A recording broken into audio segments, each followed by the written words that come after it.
ఆంధ్రప్రదేశ్లో కేంద్ర ఎన్నికల సంఘం అధికారుల పర్యటన ప్రారంభమైంది.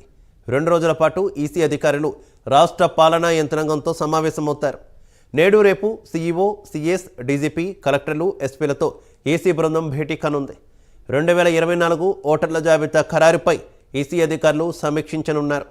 అసెంబ్లీ, లోక్సభ ఎన్నికల నిర్వహణ సన్నద్ధతపై ఈసీ బృందం వివరాలు సేకరిస్తున్నారు. జిల్లాల వారీగా ఓటర్ల జాబితా, ఎన్నికల నిర్వహణ సన్నద్ధతపై కలెక్టర్లు నివేదించనున్నారు. రేపు కేంద్ర ప్రభుత్వ శాఖల ఉన్నతాధికారులతోనూ ఈసీ బృందం భేటీ కానుంది.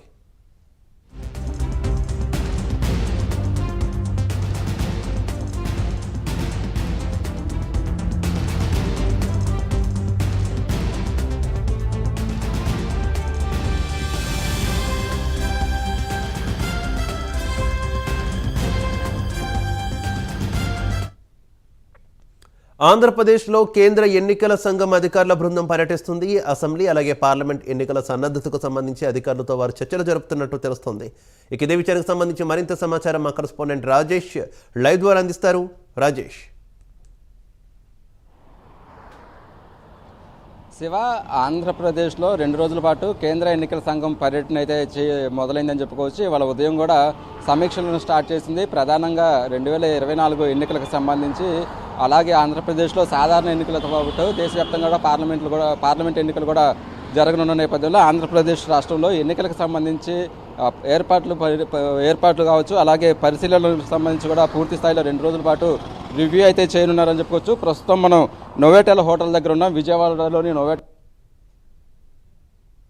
చెప్పుకోవచ్చు. అన్ని జిల్లాలకు సంబంధించిన కలెక్టర్లు అలాగే జిల్లా ఎస్పీలకు సంబంధించి కూడా ఇప్పటికే రాష్ట్ర స్థాయిలో ఒక నివేదికను అయితే జిల్లా కలెక్టర్లు, ఎస్పీలు అయితే రిపోర్ట్ అయితే తయారు చేయడం చెప్పుకోవచ్చు.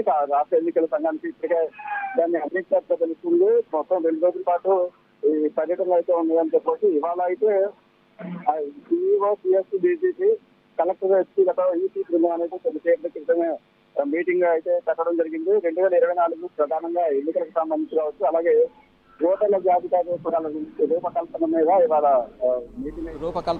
ఇవాళ మీటింగ్ అయితే మొదలైంది. అసెంబ్లీ, లోక్సభ ఎన్నికల నిర్వహణకు ఎలాంటి సన్నాహాలు చేయాలి, అలాగే ఇక్కడ సంబంధించి కూడా ఎలాంటి ఏర్పాట్లు, పోలింగ్ బూత్లకు సంబంధించి ప్రజల్లో అవగాహన కలిగే విధంగా ఓటు హక్కు వినియోగం మీద కూడా జిల్లా కలెక్టర్లకి, ఎస్పీలకు అయితే దిశానిర్దేశం చేయనున్నారు. జిల్లాల వారీగా ఓటర్ల జాబితాను ఇప్పటికే తెప్పించుకున్నట్టుగా తెలుస్తుంది. రేపైతే ప్రభుత్వ శాఖలతో కూడా ఈసీ అనేది ప్రత్యేకంగా మీటింగ్లు అయితే పెట్టనుందని చెప్పుకోవచ్చు.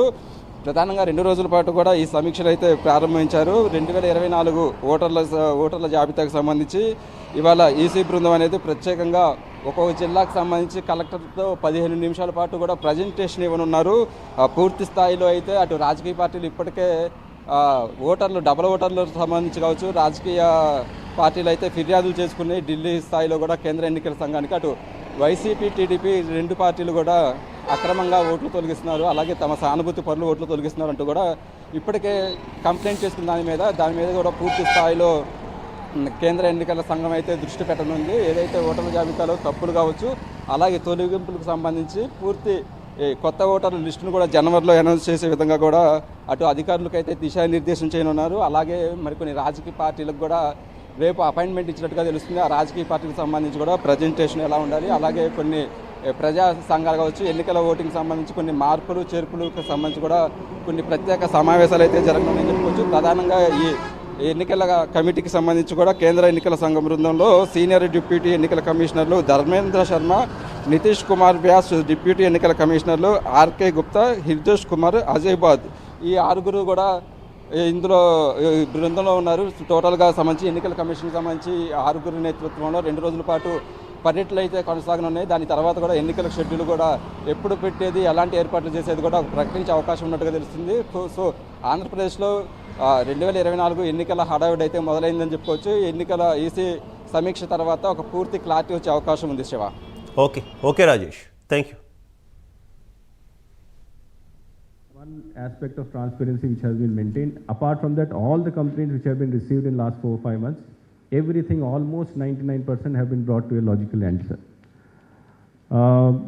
And as always happens in Andhra Pradesh during the election year, there is always huge load of applications with us, sir. After publication of 2023 final roll, from 6th January, from after 5th January 2023, we have received almost 90 lakh applications. And till now, 89 lakh applications have been resolved, sir. Only around 1 lakh applications are still pending, and we would be disposing it off. The presentation anyway, collectors and SPs would be doing on various aspects, sir. So I would like to assure the Election Commission that whatever guidance you have given last time, we expect in the coming time also. Now only a small way has passed now, a long way we have to go a long way now in conducting the election. We require your guidance, your supervision in getting these things in the most appropriate manner, following all the due procedures as guided by the Election Commission of India. Collectors SP, the team after Visakhapatnam, Andhra and turn up at Delhi. So we've broken up into small groups, and the same for all states. We had earlier proposed about a 4-day training program, 5 to be, but then given your level of capabilities and IQ, I'm confident that once you interact with a very high caliber of officers like Wilfred Saab and Botole and all the trainers and interpreters that you meet at IIDM, you walk through the material. You've got a basic sense how the steps will unfold and what will you look at. The rest we rely upon the fact that all of you do your due diligence now. Read the material. You are in touch with most of our resource persons. Feel free to coordinate and contact them directly. And technically, all of you have now become alumni of the IIDM, which is like a co-shared and co-owned facility for all of you. The hostel is also